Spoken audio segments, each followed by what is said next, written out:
আসলে আজকে যে অনুভূতি, এই অনুভূতিটা ভাষায় ব্যক্ত করার মতো না। আমরা সন্দ্বীপের যে সাধারণ জনগণ আছি বা আমাদের সন্দ্বীপের যে জনসাধারণ, আমাদের জন্য আসলে এটা একটা সৃষ্টিকর্তা আশীর্বাদ স্বরূপ।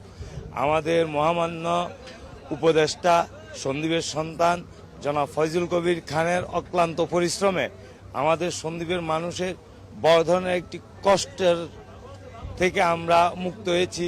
ভোগান্তি লাঘব হবে কিনা কি মনে করেন? অবশ্যই আমাদের ভোগান্তি লাঘব হবে, কারণ আপনি দেখেন আমরা প্রথমে গতকালকেও আমরা চট্টগ্রাম থেকে সন্দ্বীপ আসতে হলে প্রথমে জেটি, তারপর নৌকা, তারপর শিপ বাই স্পিড বোট, এরপর আবার নৌকা, আবার শিপ বাই স্পিড বোট, তারপর জেটি, ভ্যান গাড়ি, এক কোমর কদ্দমাক্ত কাদাতে আটকে যাওয়া, এগুলা সবগুলোকে বাদ দিয়ে আমরা পল্টন থেকে ফেরিতে উঠছি, ফেরি থেকে আবার পল্টনে নামছি, অথবা সরাসরি আমরা আমাদের গাড়ি নিয়ে সন্দ্বীপ চলে যাব।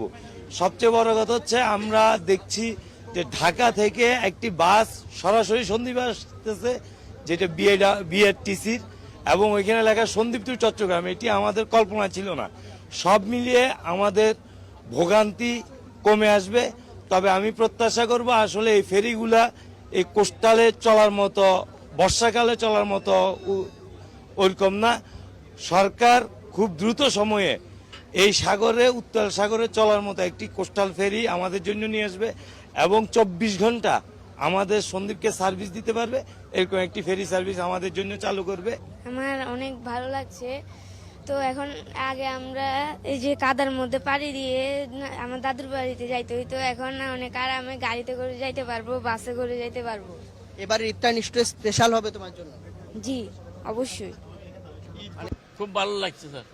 আমি তো একবার বলছি, ফেরি চালু হয়েছে আমাদের সন্দ্বীপবাসীদের জন্য খুব একটা উপকার হইতেছে। আমরা এই সামনে যে বর্ষা আইলে আমাদের বিপদের আর শেষ নাই। আমাদের এই স্টিমারে উঠা নামা আর স্পিড বোটে সবসময় জীবন রিস্ক নিয়ে আমরা চলতে, আর কোনো যাতায়াতের কোনো মুদির মাল, কাঁচা বাজার, মাছ, এই সমস্ত জিনিস তো উঠা নামা করতে করতে অনেকগুলি নষ্ট হয়ে যায়। খুব ভালো লাগতেছে, খুব ভালো। এটা একটা ইতিহাসের স্মরণীয় দিন হিসেবে থাকবে। আর তাছাড়া আজকে ফেরিতে যাত্রী হয়ে আমি নিজেকে খুব গর্বিত মনে করতেছি। দ্বিতীয়তে যারা এই কাজের সাথে সম্পৃক্ত ছিল এবং এই অক্লান্ত পরিশ্রম করিয়ারে আমাদের সন্দ্বীপের জন্য একটা উজ্জ্বলময়, গৌরবময় একটা সুব্যবস্থা করে দিছে। আমাদের আগামী ভবিষ্যৎ প্রজন্মের জন্য একটা ব্যবসা বাণিজ্য থেকে শুরু করি, রাস্তাঘাট কমিউনিকেশন থেকে শুরু করি, শিক্ষা এবং বাসস্থানের সব কিছু, এভরিথিং এটা করে দেওয়ার জন্য যে উপদেষ্টা মহোদয় যারা আছেন তাদেরকে ধন্যবাদ, তাদেরকে কৃতজ্ঞতা জানাচ্ছি।